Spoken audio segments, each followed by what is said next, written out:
I think one thing we can all agree on is that the NBA is more talented than ever. I think that's why we're always having the conversation of expanding to a 32-team league. With the abundance of talent filling the NBA, are we not expanding fast enough? Just think about it. Cam Thomas, for the first time in his career, despite all the flashes we saw of how talented of a scorer he could be, for the first time he was able to play freely with the Brooklyn Nets. But thankfully, all the years playing behind Kevin Durant and Kyrie Irving, he didn't let that take a hit to his confidence. But that's not always the case for a lot of these young guys coming into the league. And it's interesting because I'm specifically talking about the ones that actually contributed to winning an NBA championship. Ladies and gentlemen, this is going to be a really good video. But before we get to that, welcome back to another video here with your boy NBA Addict TV, where we provide the latest NBA content on the tube. Before we get started, make sure to hit that like button, subscribe, comment down below, and turn on post notifications to not miss a single video. Now let's get straight to the video. So this is the question that I'm asking all my NBA addicts watching right now.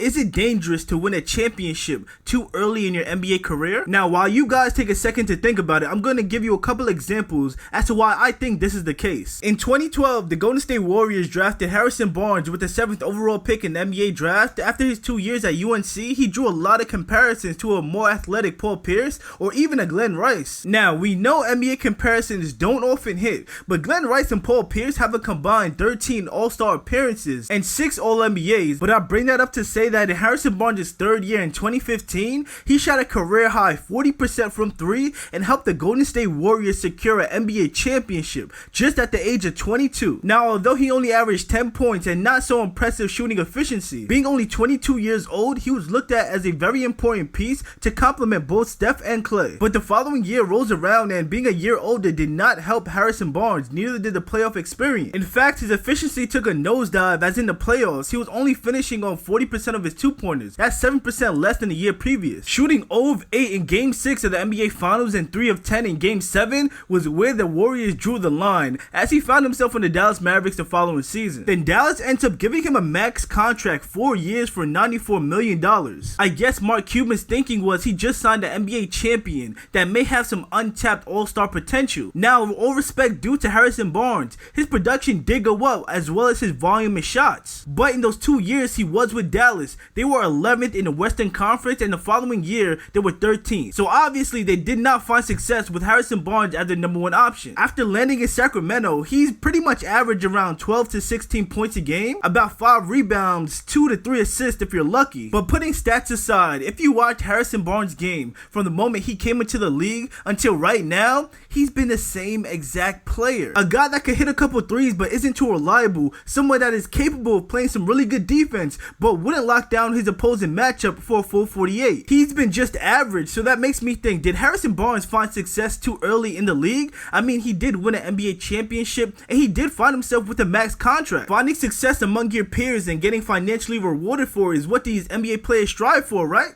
Let me give you another example. Although Harrison Barnes does not belong in the same conversation as Kyrie Irving, for this specific topic he does. Now, Kyrie Irving is an incredibly talented player. We're talking about an 8-time All-Star, 3-time All-NBA, one of the best finishers under the rim. But guys, I think he found success way too early. I think we can all agree the best version of Kyrie Irving that we witnessed was in 2016 when he hit that shot over Steph Curry and solidified the 3-1 lead, bringing the Cleveland Cavaliers their first NBA championship. And at that time, he was in the same conversation as, is he better than a Stephen Curry, a Russell Westbrook, a Damian Lillard? It's clear that that speculation was premature because Kyrie Irving has just as many playoff disappointments as a Russell Westbrook and Damian Lillard, considering he has never been a #1 option on a team in his career despite his talent. Say what you want about Russell Westbrook, but he has an MVP under his belt. Say what you want about Damian Lillard, but he has willed his team to a Western Conference Finals in 2019. And Kyrie Irving just doesn't have that on his resume. Let's not forget that Kyrie willingly left that title contending Cavs team to pave a path of his own. Does a ringless Kyrie Irving make the same move? I don't think so. And for the rest of his career, despite being a dynamic scorer, having unguardable dribble moves, and his finishing ability,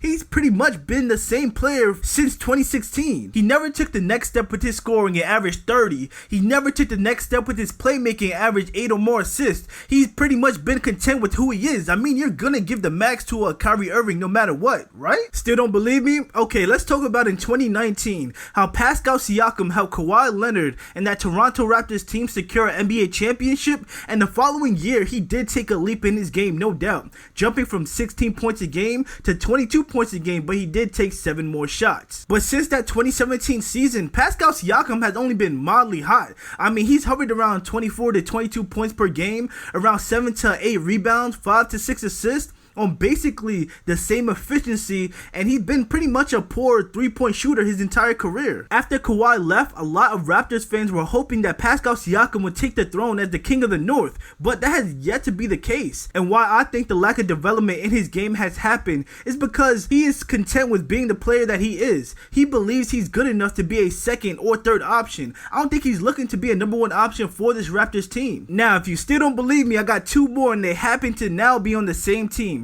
And that's Jordan Poole and Kyle Kuzma. Jordan Poole won an NBA championship at the age of 22. Jordan Poole's situation is a bit different, as he was drafted late in the first round with the 28th pick. Honestly, we may not have even been able to see Jordan Poole develop if it wasn't for that down year where both Steph Curry and Klay Thompson was out for the season. But boy, once he showed up, did he look like a star. I mean, I nicknamed him Lil Steph Curry because of his dynamic scoring ability. But last season, everything changed. I mean, not only was the chemistry off due to that Draymond Green punch, but he just didn't look good out there. Now, after they won the championship, the Golden State Warriors did reward him with a big contract. After being traded to Washington, he is on the record saying that he feels like he has nothing left to prove, that his basketball legacy has already been taken care of. Washington Wizards fans, that's a huge red flag, and quite honestly, don't expect to see the same Jordan Poole that we saw in Golden State. That 15 points a game guy on bad efficiency may just be who he is. Now, Kyle Kuzma, man. Kyle Kuzma has had a roller coaster of a career. When he first entered the league with Lonzo Ball and Josh Hart and them boys, I thought the sky was the limit, but man, that summer league performance fooled me, and quite honestly, the first few years of his career. You know, pre-LeBron James. I mean, I'm even on the record saying that the Los Angeles Lakers ruined Kyle Kuzma's career. In his rookie year, he averages 16 points on 45% from the field and 36% from 3. The following season, when LeBron does show up, he averages 18 points. I mean, he looked like he could develop into a really dynamic power forward. I'm talking a prime Kevin Love type of player. And then the following year, Anthony Davis arrives and he immediately regresses. I'm talking 12 points a game, 4 rebounds a game, 43% from the field and 31% from 3. But ultimately, that did result in an NBA championship. After that year, I was pleading for Kyle Kuzma to be on a new team, considering how good I knew he could be. But he did end up signing a 3-year, $40 million contract extension to stay with the Lakers, and that told me that he's okay being a role player. He's not interested in reaching his full potential, because we all knew if he would have hit free agency, he could get a ton more money and a lot more freedom to play with on a new team. So those are my examples as to why it is dangerous to find success too early within your NBA career. And if you're an NBA team trading for a young player that can possibly have some untapped potential, the odds of that happening are very low. But with that being said, guys, let me know what you think of this entire video. Make sure you leave a like, subscribe, comment down below if you enjoy this type of content, and turn on post notifications to not miss a single video, and I'll see you on next video.